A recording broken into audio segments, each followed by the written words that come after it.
क्रांतिकारी के विषय में आज, जो कि महात्मा गांधी से विवाद भी था। और शहीद भगत सिंह एक ऐसे क्रांतिकारी जिन्होंने भारत माता के लिए अपने प्राणों को न्यौछावर किया। डॉक्टर समीर सिंह जी से पूछना चाहूँगा, सर वो विवाद क्या था जो कि बहुत कम लोग जानते हैं? मैं चाहूँगा आप ज़रूर बताएं। भगत सिंह निसंदेह इस देश के एक महान क्रांतिकारी थे और अभी कुछ दिन पहले सितंबर में ही उनका जन्मदिवस बीता है। और भगत सिंह की फांसी 23 मार्च 1931 को लाहौर जेल में होती है। और उसके बाद से हमेशा से एक प्रश्न ये बना रहता है कि महात्मा गांधी की स्वीकार्यता अंग्रेजी शासन में भी थी और बातों को अंग्रेजी प्रशासन भी लेता था, तो फिर क्यों नहीं महात्मा गांधी ने भगत सिंह की मृत्युदंड माफ़ी के लिए किसी प्रकार का कदम उठाया। उसके इस बात को समझने के लिए देखिए, राजनीति अपने समय के अनुसार चलती रहती है और इतिहास भले मूल्यांकन करे कि राजनीति ने क्या अच्छा किया बुरा किया, लेकिन राजनीति के जो कार्यक्रम तय किए जाते हैं वो समय के सापेक्ष ही तय किए जाते हैं। तो अगर भगत सिंह के फांसी के खिलाफ महात्मा गांधी ने किसी प्रकार का माफ़ी प्रस्ताव या उसमें क्षमा याचना है तो किसी प्रकार का आवेदन नहीं किया या अंग्रेजी शासन के साथ, तो उसके पीछे एक कारण ये है कि जैसा कि हम लोग जानते हैं कि नमक सत्याग्रह गांधी ने एक नागरिक सविनय अवज्ञा आंदोलन उन्होंने शुरू किया था 1930 में। और वो 12 मार्च से शुरू होता है, दांडी यात्रा के नाम से प्रसिद्ध है और 12 मार्च से 6 अप्रैल तक। और उसमें वहाँ से गांधी जाते हैं और वहाँ जाकर के नमक अपने हाथों से बनाते हैं समुद्र के किनारे और वो नमक कानून के खिलाफ तोड़ते हैं। उसके बाद जगह जगह पे सविनय अवज्ञा आंदोलन होता है, हर जगह नमक कानून तोड़ा जाता है 1930 में। और उसके बाद जगह जगह गिरफ्तारियां होती हैं, लगभग सैकड़ों हजारों की संख्या में देश के विभिन्न विभिन्न भागों में गांधी के आह्वान पर सारे लोगों ने नमक कानून के खिलाफ पदयात्रा की, आंदोलन किया और सारे लोग जेल गए। गांधी भी जेल में बंद होते हैं। और इसी के पैरेलल गोलमेज सम्मेलन भी इंग्लैंड की राजधानी में हो रहा है। प्रथम गोलमेज सम्मेलन बीत चुका है 1930 का और उसमें कांग्रेस ने भाग नहीं लिया। डॉक्टर भीमराव अंबेडकर और भी जो उस धड़े के नेता थे अन्य छोटे छोटे समुदायों के, लेकिन चूंकि भारतीय राष्ट्रीय कांग्रेस जो उस समय संपूर्ण भारत का लगभग नेतृत्व करता था, वो प्रथम गोलमेज सम्मेलन में नहीं पहुंचा था।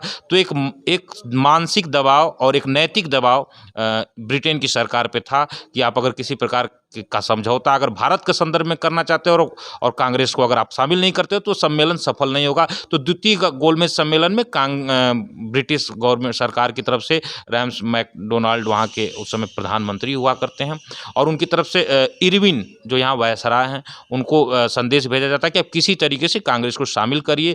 और उसके बाद उसी समय 5 मार्च 1931, ये डेट बड़ा महत्वपूर्ण है, उसी दिन गांधी इरविन समझौता होता है।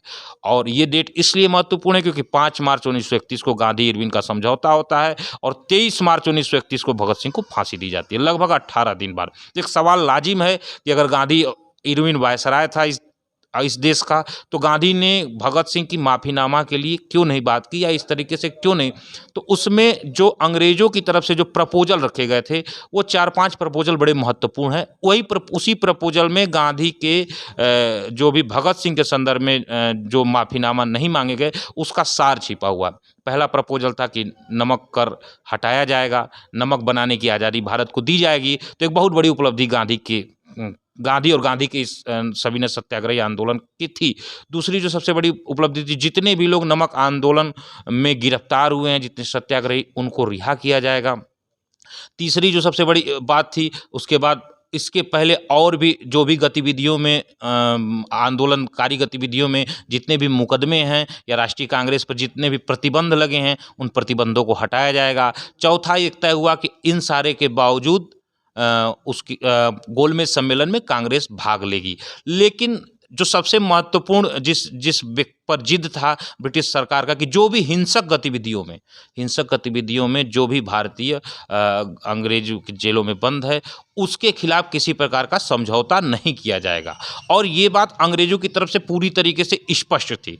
और गांधी को भी, जैसा कि हम लोग जानते हैं कि सत्य और अहिंसा के प्रवर्तक के रूप में पूरी दुनिया गांधी को जान चुकी थी। और गांधी का कोई भी ऐसा कदम जो हिंसक गतिविधियों को मान्यता दे या हिंसक गतिविधि में संलिप्त भले वो देश की आज़ादी के लिए किया गया हो, वो कहीं ना कहीं गांधी के व्यक्तित्व पर, गांधी की विचारधारा पे, और गांधी का जो एक बहुत बड़ा आंदोलन था, उस समय संवाद के इतने सारे माध्यम नहीं हुआ करते थे कि आप मिनट टू मिनट आप पूरी दुनिया से जुड़ सकते हैं। उस समय लगभग वर्षों लग जाते थे एक विचारधारा को दूसरे जगह पर पहुंचने में। इसलिए गांधी ने इस तरह का कोई भगत सिंह थे, राजगुरु थे, सुखदेव थे, और तमाम काकोरी कांड से लेकर के अब तक जो सैंडर्स की हत्या में जितने लोग थे, उसके खिलाफ पर भी गांधी ने नहीं की। लेकिन गांधी का एक सहानुभूति थी भगत सिंह के प्रति, और भगत सिंह ही नहीं, भगत सिंह के साथ जितने भी क्रांतिकारी थे, चंद्रशेखर आज़ाद ने तो यहाँ तक कहा है कि हम गांधी के असहयोग आंदोलन में जो गांधी ने आह्वान किया था स्कूलों को छोड़ने का, कॉलेजों को छोड़ने का, तो चंद्रशेखर आज़ाद जैसे नौजवान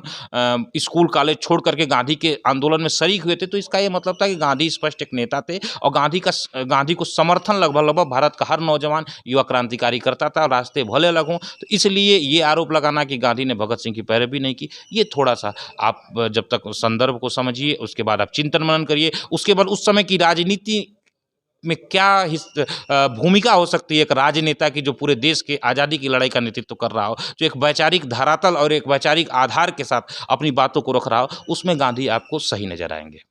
बहुत बड़ी बात बताई। मैं आपको बताना चाहूँगा, भगत सिंह से जुड़ी हुई और जो वार्तालाप किए, सच में वो अद्भुत थे।